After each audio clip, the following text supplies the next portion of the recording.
Techniques of supervision. Supervision की मुख्तलिफ techniques. Supervision का क्या उर्दू में मतलब है निगरानी करना। एक सुपरवाइज़र होता है और वो क्या करता है, टीचर की निगरानी करता है, यानी कि वो टीचर की एक्टिविटीज़ की निगरानी करता है और देखता है कि टीचर किस तरह से बच्चों को पढ़ा रहा है और क्या बच्चे क्लास में इंटरेस्ट शो कर रहे हैं या नहीं। तो चंद्रा स्कारन जो है उसने सुपरविज़न के लिए कुछ टेक्निक्स बताई हैं कि एक सुपरवाइज़र इन मुख्तलिफ टेक्निक्स को इस्तेमाल करते हुए निगरानी कर सकता है। और वो मुख्तलिफ टेक्निक्स कौन कौन सी हैं? Preventive, corrective, constructive and creative. सबसे पहले यहाँ पर हम लोग देखते हैं प्रिवेंटिव टेक्निक को। प्रिवेंटिव टेक्निक का क्या मतलब है? प्रिवेंटिव का मतलब होता है ना बचना या किसी चीज़ को बचाना। तो यहाँ पर एक जो सुपरवाइज़र है उसको ये सोचना चाहिए कि स्कूल के अंदर जो भी नए टीचर्स होते हैं उनको मुख्तलिफ़ किस्म के मसाइल का सामना पेश आ सकता है, इसके अलावा उनको मुख्तलिफ़ किस्म की मुश्किलात पेश आ सकती हैं। इसलिए एक सुपरवाइज़र को चाहिए कि उन टीचर्स को उन मुश्किलात से बचाने के लिए कोशिश करे, कुछ ऐसी तदाबीर इख्तियार करे कि जिससे वो टीचर उन मसाइल से, उन मुश्किलात से बच सके। जब एक टीचर को पता चलेगा कि ये एक गलती है, तो जब भी वो गलती करने लगेगा तो उसको पता चल जाएगा कि मैंने ये वाली गलती नहीं करनी। इसलिए एक टीचर को ये मौका मिल जाता है कि वो अपनी गलती को अच्छे से सुधार लेता है और इस तरह उसके अंदर से भी एक मोटिवेशन पैदा होती है कि मैंने ये वाली गलती नहीं करनी, क्योंकि मुझे सुपरवाइज़र ने बताया कि फ़लाँ अगर काम तुम करोगे तो वो तुम्हारी गलती शुमार होगी। तो इसलिए एक सुपरवाइज़र को कोशिश करनी चाहिए कि वो टीचर जो नए टीचर होते हैं स्कूल के अंदर उनको गलतियों से बचाने की कोशिश करनी चाहिए। इसके बाद दूसरी टेक्निक है करेक्टिव। करेक्टिव का क्या मतलब होता है? इस्लाही। अब एक सुपरवाइज़र है वो क्लास के अंदर जाता है टीचर की एक्टिविटीज़ को नोट करने के लिए। अगर वो अपने दिल में ये सोच कर गया है कि मैंने क्लास के अंदर जाकर सिर्फ़ और सिर्फ टीचर की गलतियों को ही नोट करना है, तो इससे क्या होगा कि वो टीचर उस सुपरवाइज़र को भी बुरा समझेगा, उस टीचर के दिल में भी उस सुपरवाइज़र के लिए कोई अच्छे जज्बात नहीं होंगे और इस तरह वो सुपरवाइज़र भी कभी भी मुतमिन नहीं हो सकेगा। इसलिए एक सुपरवाइज़र को चाहिए कि वो गलतियों के ऊपर नज़र ज़रूर रखे, लेकिन ये नहीं कि हर एक मामूली गलती को एक मकाम दे दे और उस टीचर के ऊपर जो है ज़्यादा सख्ती करनी शुरू कर दे।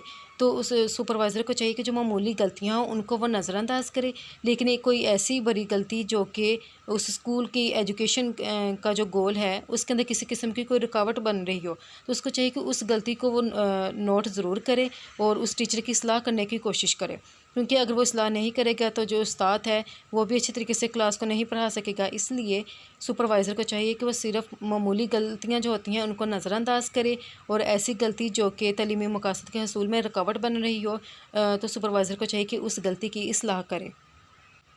इसलिए इस टेक्निक को इस्लाही टेक्निक कहा जाता है, यानी कि करेक्टिव टेक्निक। तीसरी टेक्निक है कंस्ट्रक्टिव। कंस्ट्रक्टिव का क्या मतलब होता है? तमीरी।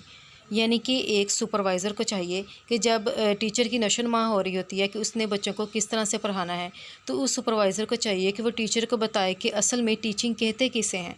तो जब एक टीचर को पता चलेगा कि टीचिंग कहते किसे है, तो उस टीचर की जो परफॉर्मेंस होती है वो मज़ीद बेहतर होती है। इसके अलावा सुपरवाइज़र को टीचर को इस तरह से ट्रेन करना चाहिए और इसके जहन में ये बात पुख्ता करनी चाहिए कि सिर्फ एक अगर गलती हो गई है उससे तो कोई बात नहीं, लेकिन ये कि आइंदा वो कभी भी दोबारा ये गलती ना दोहराए। इसके बाद जो चौथी टेक्निक है वो है क्रिएटिव। क्रिएटिव का क्या मतलब होता है? तख्लीकी। यानी कि एक टीचर को जो है कैसा होना चाहिए? क्रिएटिव होना चाहिए। और जब एक टीचर क्रिएटिव होगा तो क्रिएटिव टीचर किस तरह से पढ़ाता है? जैसे कि बच्चों को किसी चीज़ के बारे में उसने पढ़ाया, वो बच्चों को कहता है कि इसके आप अच्छे अच्छे से नोट्स बनाएं, इसकी अच्छी सी डायग्राम आप ड्रा करें, आप इसके मॉडल्स बनाएं, इसके अलावा आप चार्ट्स के ऊपर इसको प्रेजेंट करें अच्छे तरीके से। तो इससे बच्चों की परफॉर्मेंस बहुत ज़्यादा बेहतर होती है, इसके अलावा वो अच्छे तरीके से सीख पाते हैं, तो बच्चों के अंदर एक क्रिएटिवनेस जो है पैदा होती है। तो जब एक सुपरवाइज़र ये देखे कि टीचर इस तरह से काम करवाता है और बहुत मेहनत के साथ करवा रहा है, तो उस सुपरवाइज़र को चाहिए कि उस टीचर की हौसला अफजाई करे, उसको मज़ीद इनकरेज करे, उसको मोटिवेट करे। तो जब एक सुपरवाइज़र टीचर को इस तरह से मोटिवेट करेगा तो टीचर भी अपने काम को बहुत अच्छे तरीके से सरअंजाम देता है। इसके बाद इस सवाल के अंदर ये भी पूछा जा सकता है कि हमारे मुल्क यानी कि पाकिस्तान के अंदर हमारे जो सुपरवाइज़र यानी कि जो निगरान हैं वो किन टेक्निक्स का ज़्यादातर इस्तेमाल करते हैं और क्यों करते हैं। तो इस सवाल का जवाब ये है कि ज़्यादातर तनकीदी तकनीक का इस्तेमाल करते हैं, यानी कि वो नुक्ताचीनी करना पसंद करते हैं, दूसरों के काम में सिर्फ़ और सिर्फ खामियां ही तलाश करते हैं। तो दूसरों के काम में खामियां तलाश करना, उनकी नुक्ताचीनी करना इनका बहुत पसंदीदा तरीका होता है। और ये जो सुपरवाइज़र होते हैं ये कभी भी टीचर की हौसला अफजाई नहीं करते, यानी ये नहीं चाहते कि वो उन टीचर को मज़ीद मोटिवेट करें और इनकी तारीफ़ वगैरह करें।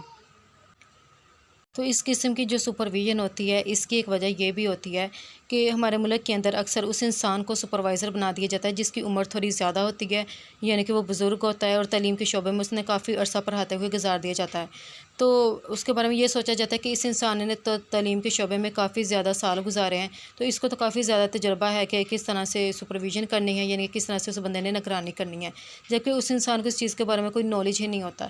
تو ہمیں چاہیے کہ جس بندے کو سپروائزر رکھا ہے، جس کو نگران رکھا ہے، اس کے اندر کچھ کوالٹیز جو ہوتی ہیں اس کو چیک کرنا چاہیے کہ کیا واقعی اس بندے کے اندر یہ کوالٹیز ہیں۔